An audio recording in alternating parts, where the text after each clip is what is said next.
As a 22-year-old man, I've had numerous opportunities to lead in many different ways, whether that be leading young adults through teaching or by leading creative design teams for organizations.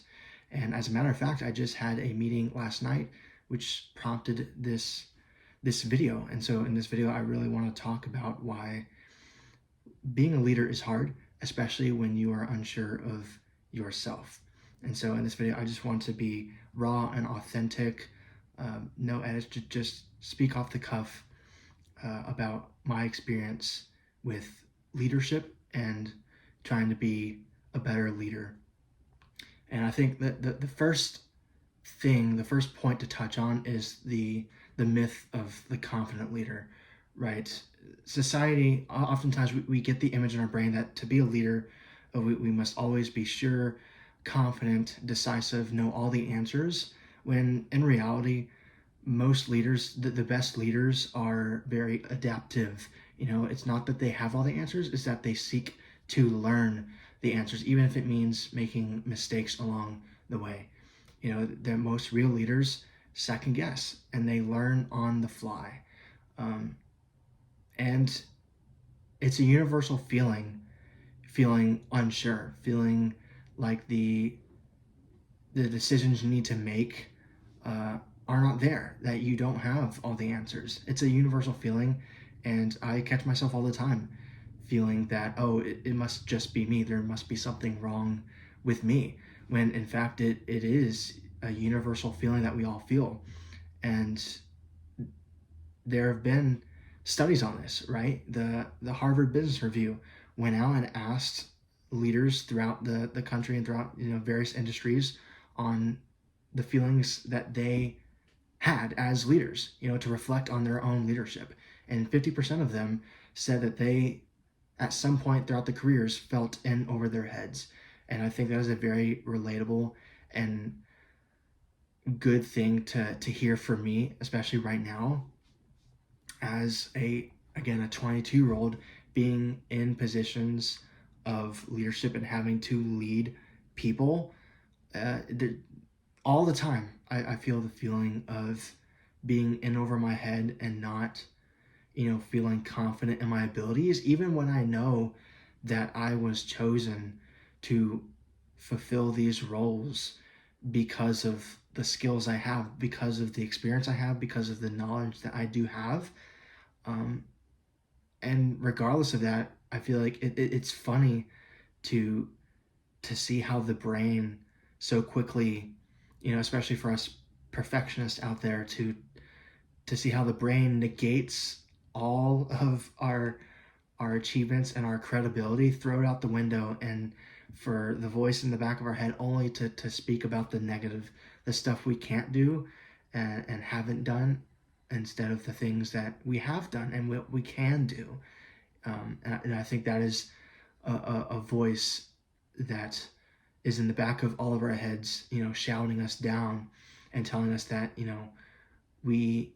we can't be what we want to be, and we aren't the leaders that, we are, and that we were selected to be.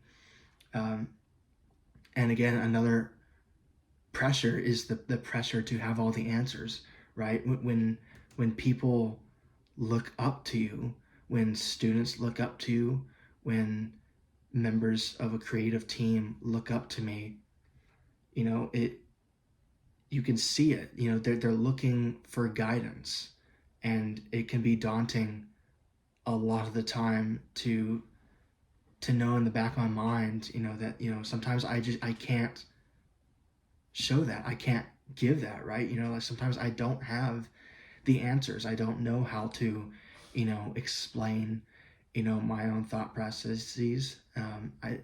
It could be hard to not have the answers, and it can feel like it can backfire, and especially because if you try to put up the whole front and pretend like you do, I feel like that's also a pitfall that a lot of leaders fall into, is being fake, because that's another aspect of being a good leader, is the ability to be authentic and true and to be yourself regardless if you have the answers or not. I feel like even if as I'm speaking right now, like I'm realizing that that's something that most people respect, is the ability to be honest and to be authentic. And so right now I can be authentic with you all. Making this video, speaking off the cuff on this topic, is daunting. It's nerve-wracking. I feel the anxiety, and because even this YouTube channel is a form of leadership. I've created a channel where I'm building a following, where people volunteer their time to listen to me speak for whatever reason about whatever topic I may be talking about and ranting about, like in that video. People are giving up their time to listen to me. That most definitely puts, you know, me in a place of leadership. People are looking for direction, they are seeking answers, and they have chosen to seek it from me. And it can be nerve-wracking. It's nerve-wracking right now, to be honest, and just say, like, I don't have all the answers. I am learning just like everybody else, but in a way, the ability to share that and be honest, and to share the process and not wait to have all the answers, is something that people look for in a leader. That's what people want to listen to. When I was looking to start this channel, the videos I was watching were videos of other small creators, starting their journeys and sharing the process and sharing the things that they learned, helping to lead and guide others like myself who were trying to kick off their own channels. That is a form of leadership, and that is what attracted to me. That is what I listened to, and I enjoyed that kind of authentic, real content. And so even right now, I'm kind of realizing, like, this is what people want, right? And so that's kind of the whole point of this video, is to kind of just be honest and have like a real talk on what it means to be a leader, and like the feelings one has, and just my own feelings I have throughout the various positions, the things I'm having to lead. And kind of like another point I want to go into is that leadership is more about the direction and less about perfection. And so, as I was saying, it's more about the process. It's more about giving guidance and direction, being the map for others. Even if it doesn't mean you can't give them a precise location, like go here. Even just saying, like, go this way, and that I know that's at least in the right direction, is a form of leadership that people appreciate. And so it's not always about trying to be perfect. Again, not trying to have all the answers. That's a form of perfection. And I can be honest that is something that is hard for me to comprehend and to understand, because I am a perfectionist. I seek to be excellent and to try to be as close to perfect in everything that I can be. And so even when I'm speaking, whether it be here on this channel, whether it be in front of my creative design team, whether it be in front of the students that I teach, I am obsessively aware of everything I am saying, and I'm very, very self-critical of it.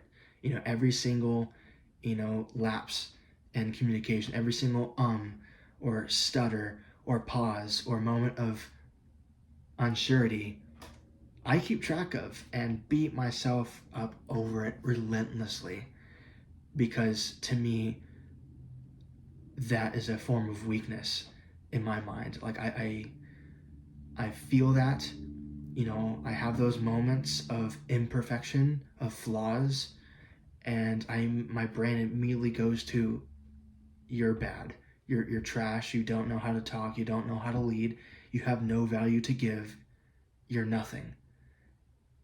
And I don't think I'm the only one out there.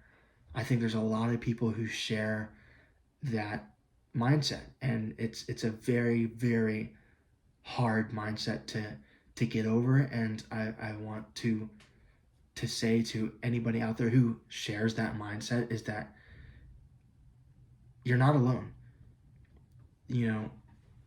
people who are doing the things, who are leading and who you are following, like they are thinking the same thing. We are all in the same boat. We all have those thoughts. We are all self-critical to varying degrees, and we all beat ourselves up over the smallest of things, because in reality, you know, we kind of construct the world and have this self-perception that like the spotlight is always on us, right? The way we kind of move around the world and do things, we always kind of have this invisible helicopter light on us at all times. And so anything and everything is always recorded and seen by everything. That's the perception that we walk around having. And I think it's a very false perception. And I think it's there because it's us, right? Like we are constantly aware of ourselves, right? Because we are us. Like I am me, right? And so obviously I'm going to be aware of myself. And because we live that way, we think that everybody else lives that way, but in accordance to us. And so because I feel like me, that means everyone else sees me like I see myself, if that makes sense. And so I think a lot of times we walk around with that constant pressure of feeling like all eyes are on us and that the camera is always on, when in fact everybody is thinking the exact same thing, which means that everybody is super self-conscious and has the light. It's not that the cameras are pointed towards you, it's that everybody's cameras are pointed towards themselves. Everyone's walking around with the camera aimed at them, thinking that all the other cameras are also aimed at them, when everyone's in the same boat, everyone's doing the same thing. And so last thing is breaking out of this. How can we better view leadership, right? What's a better frame of mind for what leadership is? And I think it's about what we've been talking about. It's about the growth. It's about saying that it's okay to try to lead even while you're figuring yourself out.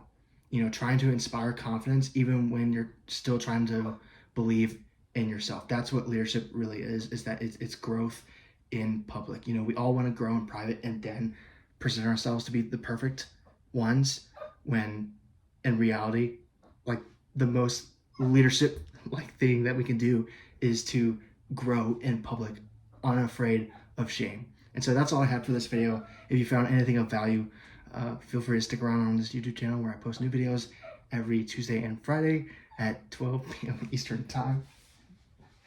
Sorry for my dog. And with that, I will see you guys on the next one. Godspeed.